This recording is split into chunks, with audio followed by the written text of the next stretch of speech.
Pada suatu zaman, di sebuah desa yang terhampar indah di bawah sinar matahari yang hangat, hiduplah seorang petani apel terkenal bernama Parjo.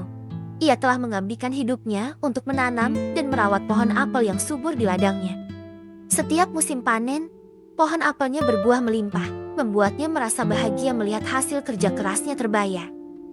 Suatu pagi yang cerah, ketika Parjo berjalan-jalan di ladangnya, sesuatu yang tidak biasa menarik perhatiannya. Di salah satu pohon apel terbesar dan paling subur, terlihat sebuah apel yang tampaknya sudah mulai membusuk. Apel busuk itu terletak di puncak pohon, membuat Parjo cemas. Dia menyadari betapa mudahnya sebuah apel busuk dapat menulari apel-apel lainnya dan merusak seluruh panennya. Parjo mencoba berbagai cara untuk mengatasi masalah ini. Pertama, ia mencoba menjatuhkan apel busuk itu dengan sebuah galah panjang dari gudang miliknya. Namun usahanya sia-sia, karena galah yang dimilikinya tidak cukup panjang untuk menjangkau apel busuk tersebut.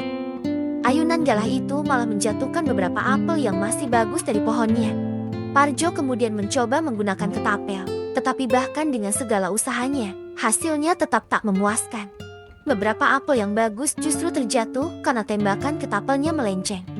Parjo merasa frustasi karena kemampuan menembaknya yang buruk. Ia bahkan mencoba naik ke pohon dan mengguncangnya dengan sekuat tenaga, berharap apel busuk itu akan terjatuh. Namun usahanya hanya membuat apel-apel yang bagus terjatuh dan berhamburan di tanah. Bukannya menyerah, Parjo justru semakin terobsesi dengan apel busuk itu. Namun ia tersadar bahwa selama ini ia terlalu fokus pada satu masalah dan lupa menghargai keindahan dan berkah lainnya yang sudah dimilikinya.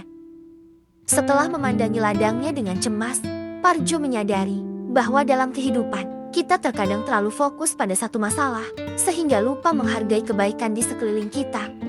Dia meletakkan galah yang dibawanya dengan lembut di tanah. Ia tersenyum sendiri, menyadari bahwa dalam kehidupan, kita perlu menghargai kebaikan yang sudah ada. Parjo berjalan melintasi ladangnya, meraih sebuah apel yang bagus, dan mencicipinya.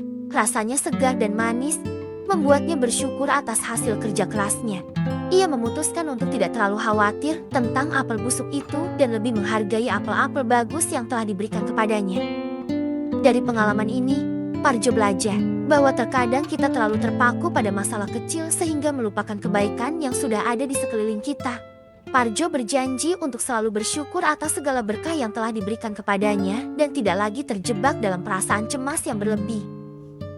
Dalam hidup ini, seringkali kita terlalu fokus pada kesulitan atau masalah yang mengganggu, sehingga melupakan keberuntungan dan kebaikan yang sudah ada di sekitar kita.